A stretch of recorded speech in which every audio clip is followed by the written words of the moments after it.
Morning, folks. Glad to be here. We've got a great show for you today. Very excited. We've got some new information coming out of the Georgia indictments of Donald Trump. We're going to go through and take a look at the indictments. We're going to look at, break them down. It seems like this is a lot of information, folks. It is. It's 90 plus pages, a lot of information, very complex. It's kind of like trying to follow a spaghetti thread on your plate. It's just difficult, but it's really not. It's really not. I've taken a look at it. I've read through the charges. Donald Trump's legal liability here actually is pretty simple and pretty straightforward. So we're going to break it down and take a look at that. We're also going to take a look at some of the Republican responses to it and the nonsense that they're screaming about. But again, it's silliness. So let's fill up our coffee mugs, grab our pen and paper, be ready for that round table at the end of the show. It's going to be lit. Have your questions ready to go. Let's do this.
Morning, folks. I have to tell you, man, I have been really, when I first dove into this is the actual indictments. I printed everything out. It's 90 plus pages. When I first started to dive into this, I just got the blues. I did. And I was so elated at the indictments, but it just started to rehash in my mind as I read through everything, just all the garbage that's gone on. And man, I don't know about you, but as it becomes more and more real that this is really happening, that they're really going to finally hold this guy accountable, it just makes me sad that that's what these people did, that this is what these people did. And I just, it's the entire Republican Party has just jumped on this train to absolutely desecrate our democracy. I mean, it's even so bad they broke out all the stupid arguments. Oh, we're a republic, not a democracy. Yada, yada, yada. All the stupid things that they always say. But I will tell you, after going through the doldrums and being down and blue and whatever, I'm actually feeling pretty good about it now. I am. I mean, not just because I know they got him nailed to the wall. I have to tell you, reading these again, I said this about Jack Smith. Fani Willis has just, I mean, these charges are easy to prove. They are straightforward, easy to understand. They aren't complex. It really only breaks down to about 6 issues for Donald Trump. And it is fantastic. Good to see Marsha Klepper here as always. Thank you for always being supportive. Trying to hang away from the microphone. People complain when I slurp my coffee. I apologize for that. So let's dig into it. What is Donald Trump facing really? It doesn't have to be this complex. I mean, not for us anyways. I mean, we don't have to make the legal arguments. What does it boil down to? First of all, it's, of course, racketeering, RICO. You hear that a lot. RICO, RICO, RICO. They're talking about it. They had Rudy Giuliani had sent his stooge out to make a statement. It's hilarious. I've got it for you folks. We're going to play it here in a minute. Um, but really, it's no big deal. It's no big deal. It's just like it's super simple. It's like if a bunch of people try to rob the bank, the guy that bought the cars for them gets the same charges as the guy that shoots the guard inside. I mean, it's that simple. Everybody takes the long ride. The really only hitch to it is that it can't just be one crime. You can't open a RICO case on somebody that commits one individual crime. It has to be a corrupt organization. They have to have committed at least two crimes. And oh boy, does she have that covered. Fani Willis has just, and I know I'm mispronouncing that. It's Fani Willis, but I keep calling her Fani Willis, and you're just going to have to forgive me.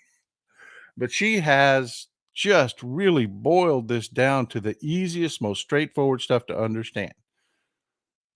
And yes, despite what Rudy Giuliani says and all of his decayed, decrepit, disgusting nonsense, yeah, they're going to make this RICO case. This isn't going to be difficult, folks. The hardest part about this is going to be selecting the jury and the processes that they have to go through, which brings me to our first left turn here. We have a judge now. Judge Scott McAfee has been assigned this case. This is Judge McAfee. I have an image for you. There you go. Judge McAfee. Sharp-looking guy, young. He was being born when I was graduating from high school. So, yeah, he's young. Definitely. He was and he's a new judge. He was also the VP of the Federalist Society at the University of Georgia, where he got his law degree. Those are the two strikes I can really put against him. Any judge that's been into the Federalist Society bothers me. I don't like that organization, but that's a whole nother show.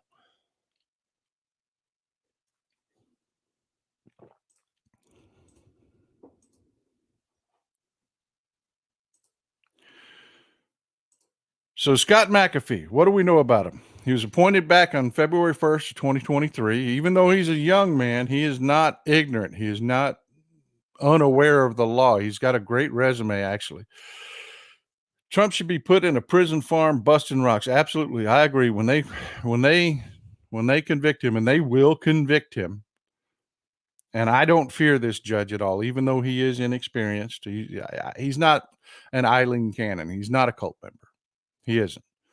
And I really don't even fear Eileen Cannon at all. The system is set up to function, folks. It really is set up to function. Even though it functions slowly and not exactly fairly, it does function. But Scott McAfee was appointed on February 1st of this year. He is a new judge. He's a baby judge. He's going to be getting a lot of help and a lot of input from more senior judges, I assure you. He started his legal path as an intern for David Namias. He was the Chief Justice of the Georgia Supreme Court. He also was an intern for Justice Keith Blackwell of the Georgia Supreme Court. He's been around legal circles. He was the Barrow County Assistant District Attorney in Georgia. He was a Fulton County ADA. He worked for Fani Willis. Hey, I got it right, Fani Willis. He worked in her office. He knows her. He has worked with her on complex cases before. So he's not completely ignorant. He's really not. Even though he is extremely inexperienced as a judge, as a prosecutor, he's not. He's not. He became the AUSA, the Assistant U.S. Attorney for the Northern District of Georgia, before he was appointed to his judgeship by Brian Kemp. graduate of Emory University, poli-sci, political science degree, and a music degree. He attended Emory on a scholarship. He's a cellist, which is a point for him. I love all kinds of music, folks. Don't just listen to country music. I listen to everything. I was born in the 80s, man. Or pardon me, I was born in the late 60s and lived through my young formative years in the 70s and the 80s. I listen to rock. I listen to rap. I listen to classical music, and cello music is my favorite classical music. So, point for Scott McAfee. He graduated from the University of Georgia Law School uh, and started his legal career. I mean, all in all, not a bad pick. Not a bad pick for a judge. I mean, this is not something that is going to do Trump any favors. And certainly, it's not going to really help Mark Meadows' argument out. Mark Meadows really has just stuck one in Trump and broke it off. Mark Meadows is looking out for Mark Meadows. He's immediately filed to try to federalize this case. And what that means, folks, is that they move it to a federal jurisdiction. It's still a state case. If you're convicted, you still can't be pardoned federally. You still go to a state prison. All it is that they assign a federal judge, and they open up the jury pool to, right now the jury pool's in Fulton County. That's it. They'll open it up to all of Georgia. It'll be if by some magic means they are able to get this case federalized. Thank you, Michelle Parks. That's the other thing, is that there are no cameras in federal cases. There just aren't. And this actually will be televised. And here's the thing, folks. I've been watching people since this indictment came out. They knew this motion to federalize was going to come out. They knew it was going to happen. So people have been talking about it and preparing. I've been listening to great legal minds discuss this. And they all say the same thing. Meadows was working on behalf of the campaign, not the White House. It's not a frivolous motion, but it is one that's not likely to succeed. And if it does succeed, it will be only on one or two counts. And, Mark Meadows is facing, I think, 7 count. I can tell you exactly right here. He's facing 2 counts. So, but what folks are saying, folks like Harry Littman and Lawrence Tribe and everybody else are saying is that no, this isn't going to succeed. So we will see Mark Meadows on camera being prosecuted, just like we will Donald Trump.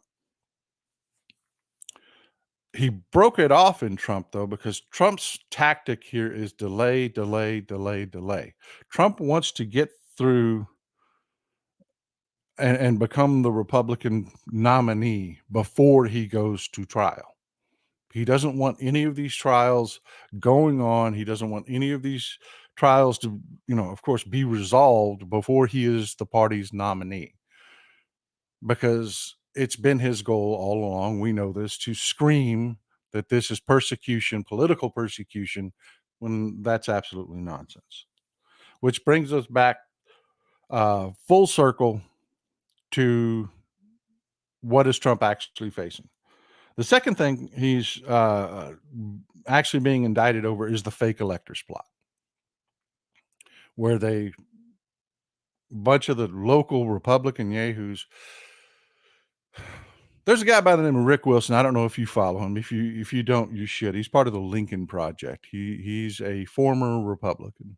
And when I say former Republican, I don't mean like a little bit of a Republican. He was a professional Republican. He was a Republican strategist.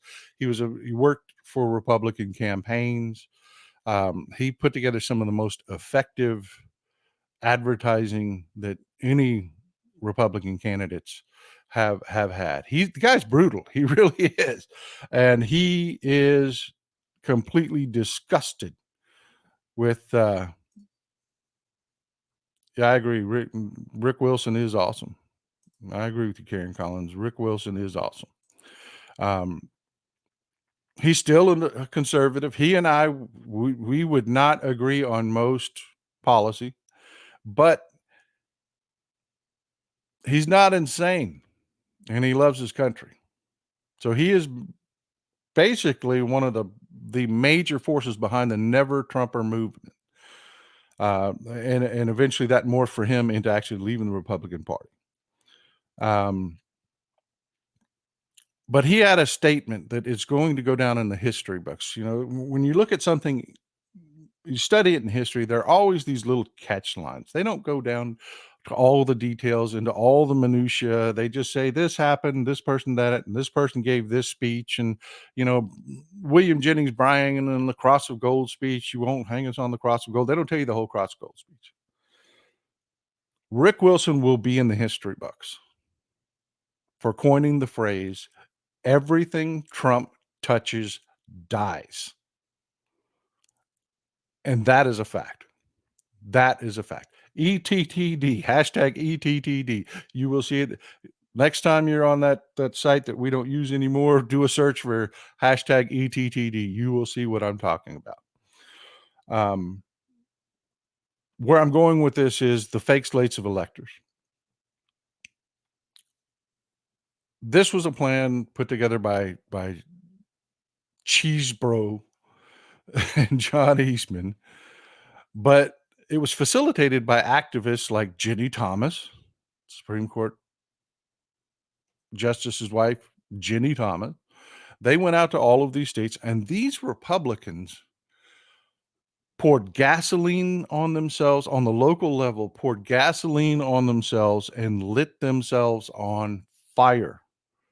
They forged documents. They made false claims. They absolutely, in the love of Trump and the Trump cult, destroyed their lives. And many of these people are elderly, folks.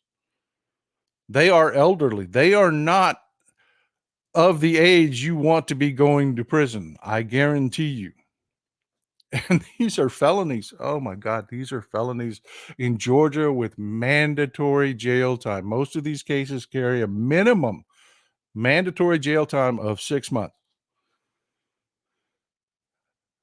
I suspect that's why there are so many non-indicted co-conspirators, because I don't think Fani Willis wants to be focusing right now on putting half of the AARP in prison, because that's what it means for these folks. That's exactly what it means. The third thing that he's actually facing specific charges for is the Raffensperger call. Find me 11,780 votes. That is a specific supporting of an illegal act. That is one of the charges in and of itself. But more damning than that, we all hear about the Raffensperger call all the time. You know, it's all over the media. What you never hear about is the David Ralston call. Most people don't even know who David Ralston is. He was the Speaker of the House, the Georgia House. The same day that Trump called Raffensperger, he called David Ralston and asked David Ralston to open a special session of Congress and decertify the election. That is a separate, specific charge he's facing. That's not a thing, folks. That's not a thing. And that's where you've heard a lot about Jeff Duncan. You've probably heard Tony and I joking about Jeff, Geoff, Jeff Duncan. That's where Jeff Duncan's testimony comes in as lieutenant governor. He would be part of calling a special session. Brian Kemp did not go along with that. As much as I despise Brian Kemp, I hated what he did during COVID. I think he's a political animal. At least he has a rudder on his ship. He came out again and just blew holes in Donald Trump's battleship, and flat out said these were lies. We were not going to call a special session. These were lies. There was no fraud in our election. this was all made up by Donald Trump, and we're not going to play this game. And MAGA is having a fit about it. They are having a fit and falling back in it. But it just feels different to me. I don't know about you folks. I don't know the feeling you're getting. You know, I rely on you as an audience a lot. You know, you Texas Paul Potheads, y'all are sharp people. I mean, you're in tune. I don't know if it feels the same way to you as it does to me. Thank you for the support there, Dark Sparrow. I appreciate you, my man. But this feels different. It really feels different. It feels as though Brian Kemp isn't getting the backlash that everybody else who has ever spoken out against Donald Trump is getting. It's like it's sinking in a little bit. But we'll see. We'll see. But the solicitation of David Ralston, to me, is much, much, much worse than what he asked of Raffensperger. I mean, yeah, go find me some votes. That's terrible. That's terrible. But actually asking David Ralston to just open up a whole session of Congress without any evidence, without anything, and just throw me the election. Don't even try to justify it. Just decertify the election. That is something special right there, folks. I mean, that is some special kind of corruption. Samantha Toter, I appreciate the help. I really do. $5 is a lot of money, and I appreciate it. I do appreciate it. Mom Deb says, would you talk about the new Georgia law that allows state legislatures to remove an elected DA? Goes into effect in the next couple months. Scary. Yeah, we're going to talk about that. There's going to be extensive coverage of the trial and everything that's going on. We are going to talk about that. At this point, I'll be honest with you, my feeling on it, Mom Deb, is that it's really not that dangerous. There's a lot of things that, again, it just feels different. It's like cockroaches when the lights turn on. You know, the lights are on and the cockroaches are scurrying. It's like they don't have this unified. I think what Chris Christie's doing is making a difference. I mean, out there just speaking obvious truths. You know, I'll give him that much. I mean, the guy is a horrible human being. I'll never forgive him for what he did to George Washington Bridge. People died over that, folks. He is a horrible human being. I will never, ever forgive him for the stuff he pulled. He is a wild, rabid partisan, but at least he's telling people the truth on this one issue that is so poignant. And to our international audience, I just want to say this. I'm going to stop right now. Hold on. Let me slam the brakes on right there. We've got a couple more things to talk about in the indictments. Let's slam the brakes on for just a second, folks. We do have an international audience. We have Canadians here, Europeans here. We have folks from Asia here. I want to tell you, what you see out of us here in America, in your media and social media, is not us. It is not. The media here in the United States likes drama. Mona, thank you. Welcome. I'm so glad to see so many of you here. And Finland is a beautiful country, by the way. I've studied Simo Heha from World War II. Anyways, I don't want to get sidetracked there. Beautiful country you have there. But the stuff you see about us and what we are, it isn't true. It's drama. You know, it's like we just had those two jackasses that got drunk and climbed the Eiffel Tower. That's not who we are as a people. Those two are jackasses that I don't know why the French aren't charging them, but they're not charging them. They should. They broke the law, drunk and disorderly. If you didn't hear about it, two Americans got drunk and climbed the Eiffel Tower. I mean, embarrassing us all. But Belgium in the house. That's where old Jack Smith is from. Walt Cade from Thailand. All right, my man. I'm so glad. I'm telling you, we have a huge international audience. Anyways, let me just wrap this up. I don't want to go too long on this. Folks, the media here and social media loves drama. They do. Donald Trump and the MAGA movement do not represent even a majority in the United States. They are a loud minority.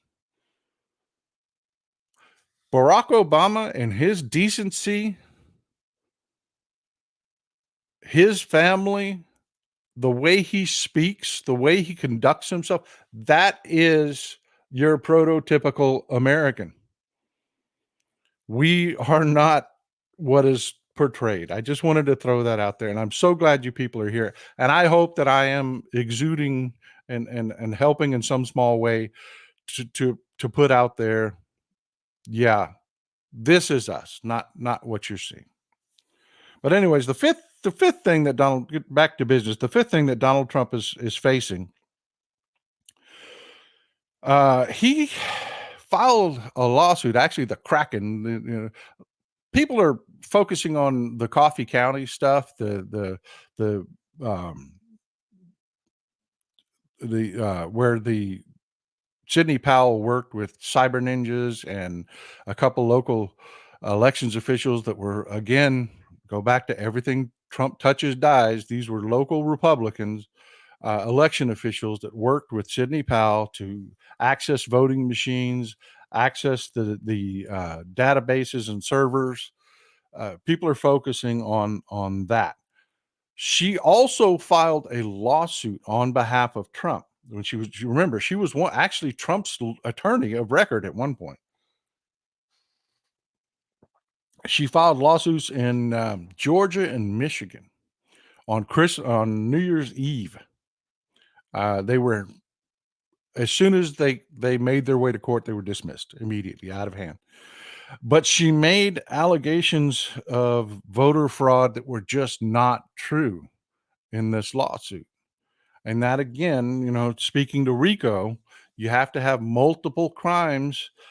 They filed this bogus lawsuit in furtherance of another crime, which makes this a crime in and of itself. That's why this falls under RICO. It meets all the RICO predicates because of things like this, and there are so many of them, folks. I really hope I'm gonna get the link. Mrs. Texas Paul printed this out for me. I'm gonna get the link for it. This is something that is worth downloading and worth reading. It really is. The way it's written, let me give you an example. She breaks it down in each criminal act. Like, I just open it up to a random page. Criminal Act number 123. On or about the 4th day of January 2020, John Charles Eastman placed a telephone call to Speaker of the Arizona House of Representative Rusty Bowers and requested, and importuned Bowers to unlawfully appoint presidential electors from Arizona. It's that straightforward. It's not all legalese that you can't get. Download this and read it for yourself. It really, it's a little overwhelming. It's like somebody throwing a pot of spaghetti at you. I'll admit it will emotionally impact you reading this because it's over and over and over and over again. I tell you, I was on the January 6th coverage for the Midas Touch Network, and I remember having the same feeling when it was just something over and over things that they were doing. You'll have that feeling, but I promise you, on the other side of it, you will feel better about our country. You will feel better about our country because you will realize, as I do, they are being held to account for each and every one of these things that they are doing.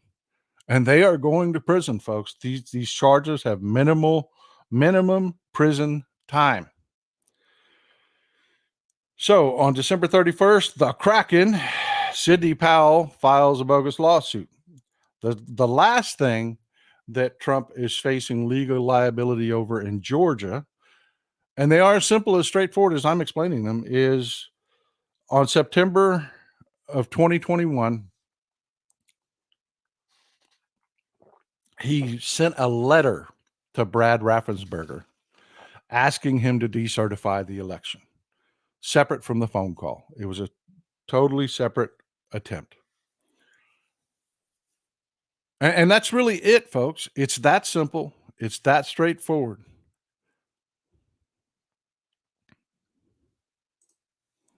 I hear you. I hear you. That was a serious loss. And I appreciate the support. I do.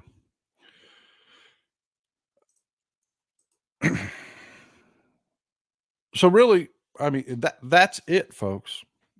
That's it. It's no more complex than that.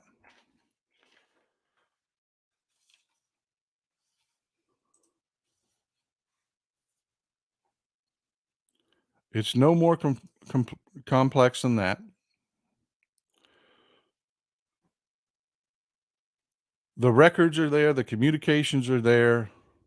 And yeah, even though David Ralston did pass, his communications are there, his notes are there. They've been investigating this for 2.5 years.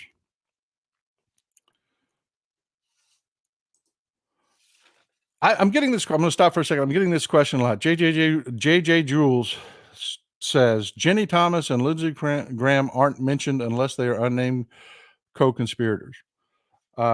Lindsey Graham is an unnamed co-conspirator. I guarantee you that. But also, unlike Mark Meadows, it is my belief, and I have absolutely nothing to back this up other than years and years and years of watching Lindsey Graham. Lindsey Graham has a big mouth, but he is a mouse. He is not a scrapper. He isn't. He's just not. He's got a jello spine. And I assure you, he is cooperating. He may be out running his mouth on the news programs, but I assure you, I will stick my neck out there.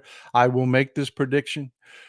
Lindsey Graham is not indicted because he is fully cooperating.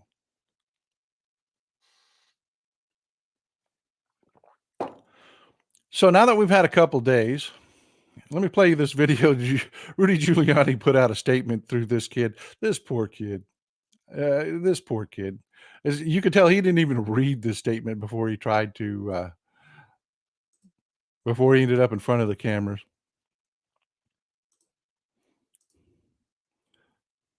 Giuliani fought for justice on behalf of all Americans as the third highest ranking official at the Department of Justice under President Ronald Reagan. He continued his public service as the U.S. Attorney for the Southern District of New York, where he took down the mafia, cleaned up the street, where he took down the mafia, put behind bars some of the biggest criminals on Wall Street. Okay, I'm going to pause it right there for just a second. Rudy Giuliani, interestingly, and this is a question I have, and at some point when we've got a slow news cycle, I am actually going to go into this because this really excites is the wrong word. You ever get just a hunch about something?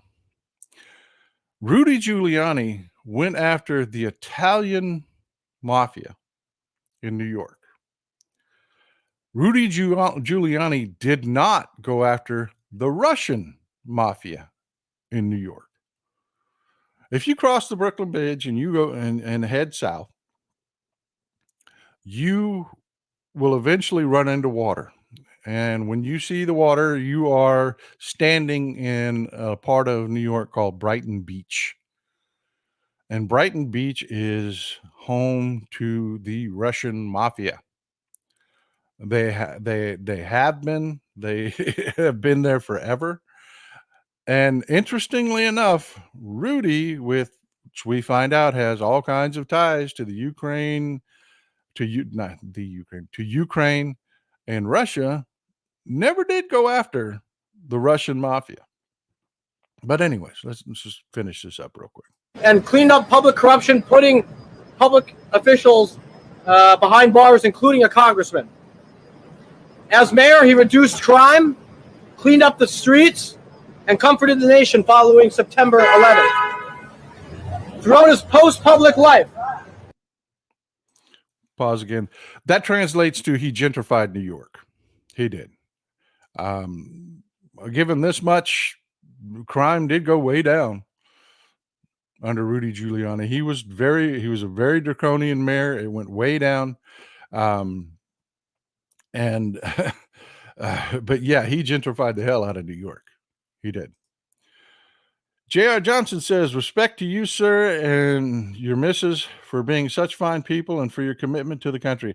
I do appreciate that, my man. I really do. I appreciate the kind words. And $50 is a lot of money, man. I sure appreciate it. I do appreciate it. Let's finish this up. Let's wrap this up. the mayor continued his work to ensure people received equal justice under the law and a fair trial. He also ran one of the world's largest consulting and security firms, helping multiple countries secure their. Yeah, he's lost. That kid is lost. He has no idea what he's talking about. This is what Rudy Giuliani's private security firm did around the world. This is why, one of the reasons why we Americans catch such a bad rap is because of people like Rudy Giuliani. Audio shows Giuliani pressured Ukraine officials to announce Biden inquiry.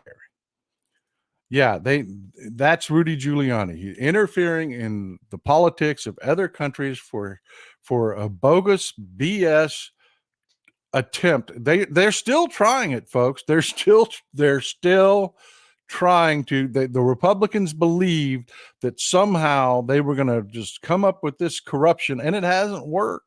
They tried to Clintonize the Bidens because we Democrats were so bad at fighting back. We allowed them to make the Clinton name just utterly toxic to Republicans. They've accomplished that to a degree with the Biden name, but that's with the radical maggots. Most people just look at Joe Biden saying, hey, he's doing a pretty good job. Bidenomics works. And that's thanks to us, what we do here. I can't overstate that enough, folks. I do this. I love doing this. I'm a commentator. I'm a political strategist. I do what I do. You do this with me. And we have these discussions and we stop this nonsense. You know, the old expression of lie travels halfway around the world before the truth gets his pants on. Well, I'm pretty damn quick with the truth, folks. I am. That's why I got my co-host here. Not to be silly, but that's why I got my co-host. Thank you, Suzanne. Go, Joe. Amen. That's what we're doing here, folks. That's why this is so important, and I'm so grateful that you're here. But it gets better. Let's get back into it. It gets better. If you're not following ASIN on that former site I don't use anymore, he's also on Threads. You need to. He and Aaron Rupar and a couple of them are fantastic. I'm going to pull up some things from them. I've got a video of the Fox response to these indictments. And it's not just Fox, it's Dershowitz is out there saying the same thing, and it all equates to whataboutism. In this case, what about Al Gore? If Al Gore had asked Florida to send an alternate slate of electors after the 500 vote recount margin, Al Gore would have been charged with conspiracy to defraud the government? Al Gore believes he won that election. His opponent's brother was the governor of Florida in an election this close. You're saying Al Gore working the phones before certification was illegal? It's preposterous.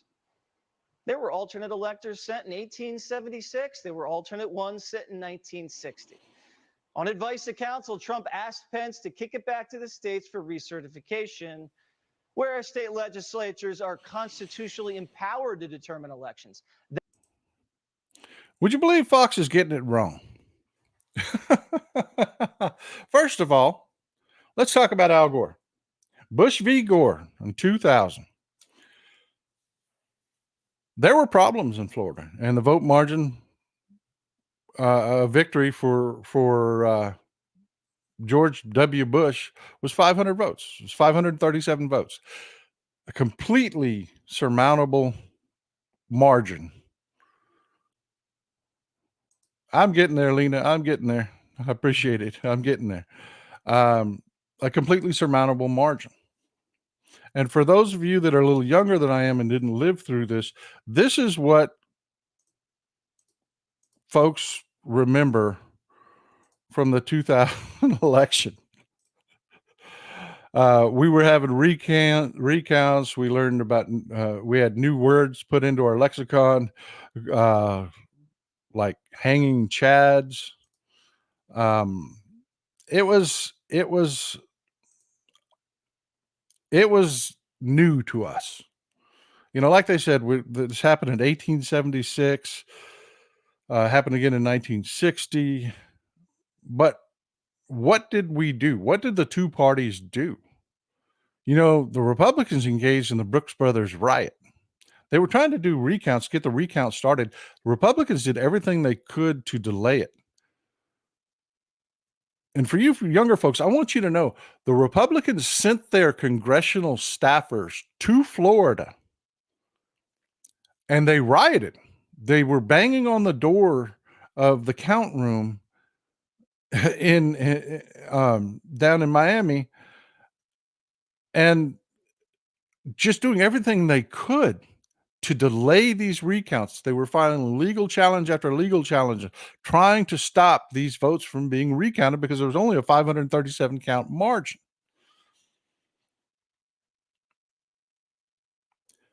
So Al Gore decided, hey, let's legally do what we can. What Al Gore did not do is he did not have a plan in place like the Trump administration did to declare victory even if they lost. Al Gore had no conspiracy. It was simply a campaign responding to what was going on the ground in Florida. Doing it legally. Not a conspiracy to allege fraud that wasn't there, not a conspiracy to, well, here, look, let me show you the mindset of Donald Trump and the Donald Trump circle as we were heading into the election. This is in October. Former Trump chief, just a few days before the election. I served on the January 6th roundtable for Midas Touch Media. This is one of the things that we brought. This is from a tweet from Aaron Rupar. If you don't follow Aaron Rupar, please jump in. This guy's fantastic. Follow this guy. A former Trump chief White House strategist and outside advisor to President Trump spoke to a group of his associates from China and said this. And what Trump's going to do is just declare victory, right? He's going to declare victory. But that doesn't mean he's the winner. He's just going to say he's the winner. The Democrats, more of our people vote. Doesn't mean he's the winner, but he's going to say he's the winner. They already knew going into this that they were behind. They knew there was a good chance they were going to lose. And they had already started making plans. We have memos that have come out that show that those plans, they were put in place well ahead of time. Here's Roger Stone, one of, forgive me. Here's Roger Stone. Let me pull this up for you. It won't take me but a second. Prior to the election.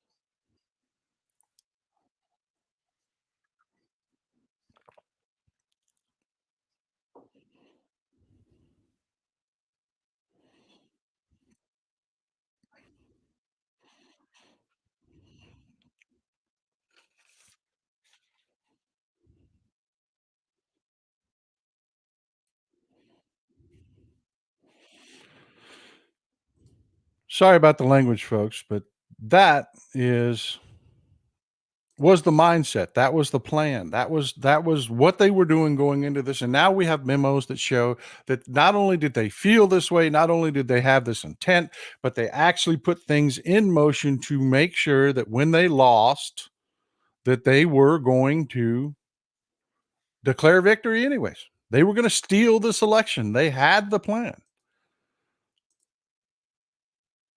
And folks, I have to tell you that the 2020 election was eerily similar. You heard Jesse Waters mention 1876. This is a little bit of Schadenfreude. I want to give you a little bit of background because, interestingly enough, and you're going to love this, you are really going to love this. The same law that made George W. Bush legally the president is the same law that's going to put Donald Trump in prison. And I'm not even kidding. Same provision, same law. The 2000 election was decided in a 5-4 decision in the Supreme Court. What they alluded to was the Safe Harbor Act of the 1887 Electoral Count Act. That's what determines how we handle the electoral votes. And this is why George W. Bush, despite the fact that, yes, there were irregularities in Florida, and yes, Al Gore, in my belief, looking at the things that went on, actually did win the election in Florida. This is why George W. Bush was actually legally the president of the United States. It's because of the safe harbor provision of the Electoral Count Act of 1887. See, in 1876, you had Rutherford B. Hayes running against Samuel Tilden. Your eyes will not glaze over. I promise you. Stick with me through this. A little bit of history. Rutherford B. Hayes was running against Samuel Tilden. It was a contested election. It was eerily similar to what we had here. There were groups like these yahoos. Look at these clown outfits these guys wore. They're called the red shirts. These people were horrific. Imagine being a black person, and remember, the parties have switched. What was a Republican then is a Democrat now. What was a Democrat then is a Republican now. The Democrats back then were racist jackasses. They were these people. They called themselves the red shirts. There was also another group called the White League that was eerily similar to the Oath Keepers. They intentionally recruited former military, law enforcement. Just the things that went on, the fake slates of electors, everything is just eerily similar to what happened in 2020. But look at these idiots. Look at these get-ups they're wearing. But imagine being a black American or a Republican. These folks are standing outside a polling place in this photograph. Imagine walking up to vote and these guys are waiting for you.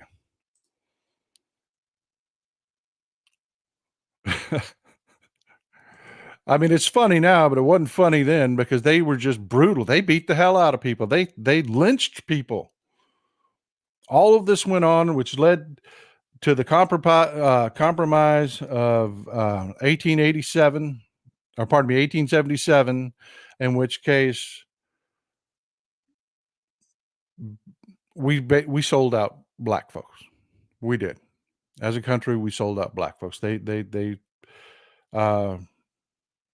agreed to the compromise of 1887, which they agreed to remove troops from South Carolina, Florida, and Louisiana. This is during Reconstruction, and allow these groups like the Red Shirts and the White League and these folks. The KKK at that point were just a bunch of idiots. They were not a well-organized organization, but these groups folded into the KKK and made the KKK what it was. It was that compromise from this election, which handed the election to Rutherford B. Hayes. The electors at the time, I really appreciate the support, only me. I really do. I really do appreciate the support. The electors at the time, and I'm going to try to run through this quickly,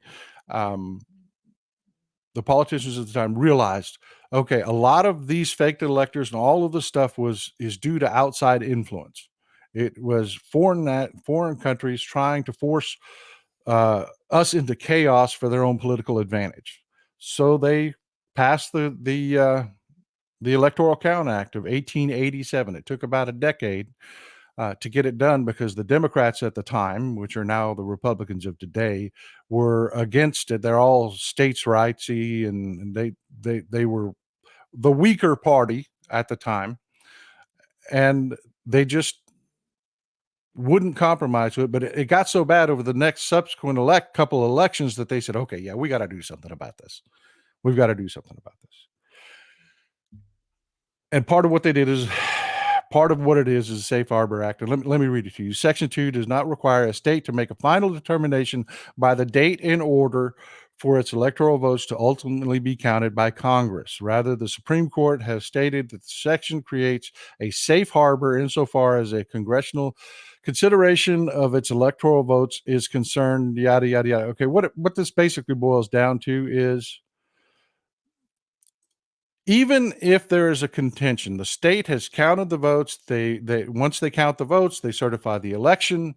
Once the election's certified, any recounts or challenges only have to the safe harbor date to challenge it, at which case those electors are the electors. Period. Full stop. That was to preserve the continuity of the safety of the United States. No more foreign influence tying up our elections forever, weakening us and making us vulnerable. That's why they did that. That's what gave George Bush the election in 2000. That is what Trump was trying to overturn in 2020. They were trying to take away these certified electors because they knew this is the law, that they're certified no matter what happens. That's why Mike Pence keeps saying legally, there's nothing I can do. There's nothing I can do. But to sum this up, the last thing I want to share with you, and I want you to feel this, the difference. This is Al Gore after the Supreme Court rendered its decision. Think about what Fox News and Republicans are trying to say. Good evening. Just moments ago, I spoke with George W. Bush and congratulated him on becoming the 40th. Hello, my name is Kevin Rogers. I'm one of the sock designers here at Grip 6. Here we go. I'd like to take a minute to tell you about our sock line and why purchasing a Grip 6 sock will be one of the best decisions you ever make. You can't make a good meal with bad ingredients. May God bless our new president and our new vice president, but this is the ceremonial All right. office. One second. I'm sorry. I'm having a little difficulty with the video. just moments ago, I spoke with George W. Bush and congratulated him on becoming the 43rd president of the United States. And I promised him that I wouldn't call him back this time.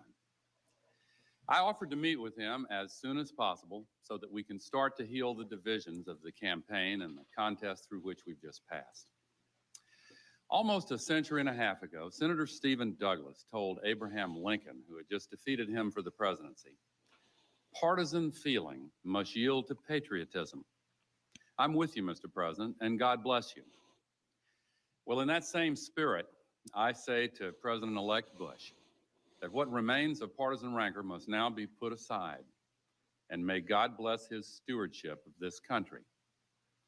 Neither he nor I anticipated this long and difficult road. Certainly neither of us wanted it to happen. Yet it came, and now it has ended, resolved as it must be resolved through the honored institutions of our democracy. Over the library of one of our great law schools is inscribed the motto, "Not under man, but under God and law." That's the ruling principle of American freedom, the source of our democratic liberties. I've tried to make it my guide throughout this contest, as it has guided America's deliberations of all the complex issues of the past 5 weeks. Now the U.S. Supreme Court has spoken. Let there be no doubt. While I strongly disagree with the court's decision, I accept it. I accept the finality of this outcome, which will be ratified next Monday in the Electoral College. And tonight, for the sake of our unity as a people and the strength of our democracy, I offer my concession. I also accept my responsibility, which I will discharge unconditionally, to Listen to honor the this. new president-elect and do everything possible to help him bring Americans together in fulfillment of the great vision that our Declaration of Independence defines and that our Constitution affirms and defends. That, folks, is what Americans are. That is what Democrats are, not Republicans. And this is why I say it over and over and over again. And some of you chide me for saying it because it seems a bit arrogant, but it is the truth. We are better than them. We are better people who elect better leaders. We love our country more. That was our leader. That is who we supported. Compare that with who they support. Could you ever in your life imagine Donald Trump saying anything so eloquent or gracious? Never. Never. Well, folks, another hour's blown by, and I've absolutely enjoyed being here with you. I hope you've picked something up here, and I hope that you're feeling a little bit better. I know, like I said, these indictments, when the reality of it hit me, I was sad for our country. And for all you folks watching from outside, this is us. This is who we are. We are a system of laws. We believe in our system of laws. We support our system of laws. And while the media likes to make us look ugly and focus on all the ugliest aspects of it, this is who we are. Again, only me, I really appreciate the support, my friend. So we are down to 2 minutes. I only have time for one comment, and cruising for a bluesing. I totally agree with you. When I first watched this to set up the show today, to have that video ready, cruising for a bluesing says, "I'm a grown ass man and I have tears running down my face with pride and admiration for Al Gore and for the idea of America. God bless that good man." I did too. I choked up the first time I watched it. I'm choking up a little bit right now. Folks, that's who we are. We are good and decent people. I want you to go and have a wonderful day. And folks, thank you for spending your time with me. I will see you again next Sunday. It's time for Tony Michaels and Hal Sparks. I want you to enjoy yourselves and have a great day. Thank you for being here, and thank you for all the support.